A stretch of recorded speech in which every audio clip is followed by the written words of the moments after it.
A very good morning dear student. Today we will discuss cracking of fuel.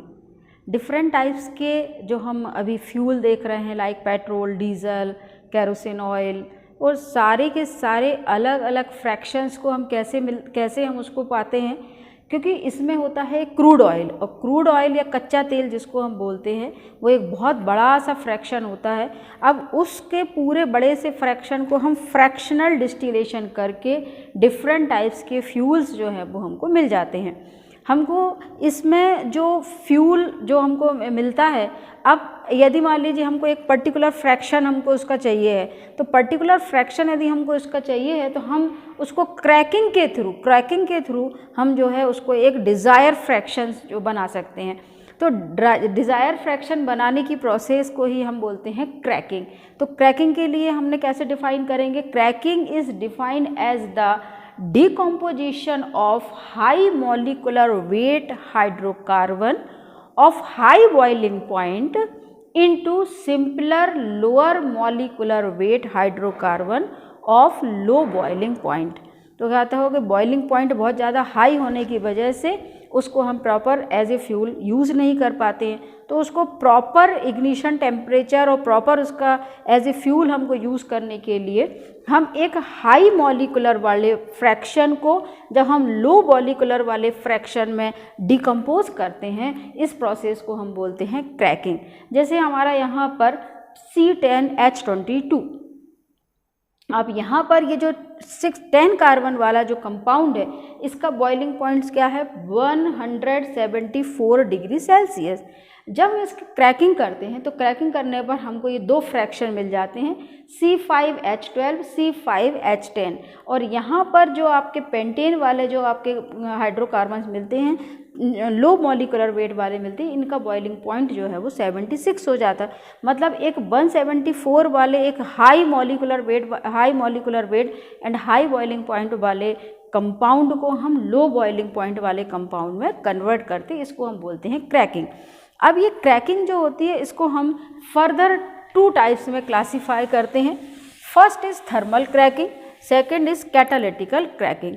तो cracking को यदि हम इसका क्लासिफिकेशन देखते हैं तो it is classified into 2 types. First is thermal cracking and second is catalytical cracking. Thermal cracking is related to the temperature. ये किससे रिलेटेड है? टेम्परेचर से। हम हाई टेम्परेचर को दे करके और इसको जो है क्रैक्स करा सकते हैं, छोटे छोटे पार्ट में डिवाइड कर देते हैं।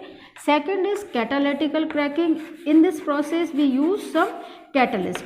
तो यहाँ पर हो जाएगा कैटेलाइटिक क्रैकिंग, और इसमें जो है हम कैटलिस्ट का यूज़ करके उसको छोटे छोटे फ्रैक्शंस जो है उसमें हम कन्वर्ट करते हैं। फिर इसके बाद यहाँ पर जो थर्मल क्रैकिंग है, it is also further divided into 2 part. First is liquid phase cracking,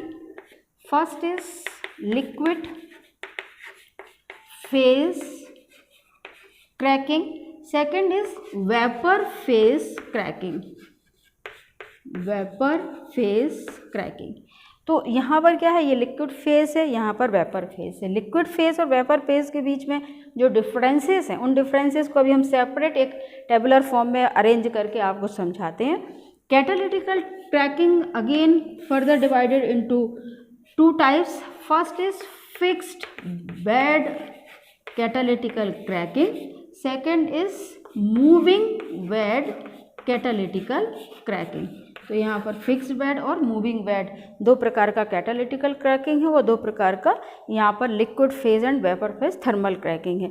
अब इसके बाद हम इन दोनों को कंपैरेटिव स्टडी करके एक टेबुलर फॉर्म में अरेंज करते हैं। And now we will move on comparative study of liquid phase thermal cracking and vapour phase thermal cracking. इसका एक टेबुलर फॉर्म में अरेंज किया हुआ। सबसे पहले हम देखते हैं क्रैकिंग टेम्परेचर। तो इसमें हमको कितना टेम्परेचर रिक्वायर्ड है? 475 टू 530 डिग्री सेल्सियस, और वेपर फेज में 600 to 650 degree Celsius. Next is pressure. Pressure जो है वो यहाँ पर हाई प्रेशर रिक्वायर होगा, तभी वो लिक्विड फेज जो है वो एज इट इज़ मेंटेन होगी। तो यहाँ पर pressure is 100 kilogram centimetre square. यहाँ पर प्रेशर हम कम करेंगे तो वो इजीली वेपोराइज होना शुरू हो जाएगा। तो उसका प्रेशर मेंटेन करना है 10 to 20 किलोग्राम सेंटीमीटर स्क्वायर। फिर यील्ड ऑफ पेट्रोल, इसमें करीब करीब 50 to 60% हमको यील्ड मिलता है। पेट्रोल की जो क्वालिटी होती है उसको हम ऑक्टेन नंबर से मेज़र करते हैं। तो ऑक्टेन नंबर की जो वैल्यू है वो है 65 to 70% और यहाँ पर मोर देन 70%। फिर क्राइटेरिया, इसका कोई क्राइटेरिया नहीं है। यहाँ पर ये बताया है कि ऑयल शुड बी रेडिली वेपोराइज्ड, जब जल्दी से वेपोराइज्ड होगा तभी हम वेपर प्रेस थर्मल क्रैकिंग कर सकते हैं। नेक्स्ट इज टाइम रिक्वायर्ड, इसमें टाइम ज़्यादा लगता है, इसमें टाइम कम लगता है। तो यहाँ पर ये इस तरीके से पूरी कंपैरेटिव स्टडी हमने लिक्विड फेज थर्मल क्रैकिंग की और वेपर फेज थर्मल क्रैकिंग की। इसके बाद हम चलते हैं कैटालिटिकल क्रैकिंग में, उसमें भी हम दोनों पढ़ेंगे, fixed bed catalytical cracking and moving bed catalytical cracking. I hope इसके कॉन्सेप्ट क्लियर हुए होंगे। यदि कहीं पर भी कोई भी डाउट है तो आप उसको कमेंट सेक्शन पे लिखिए। Thanks for watching, subscribe my channel and take care.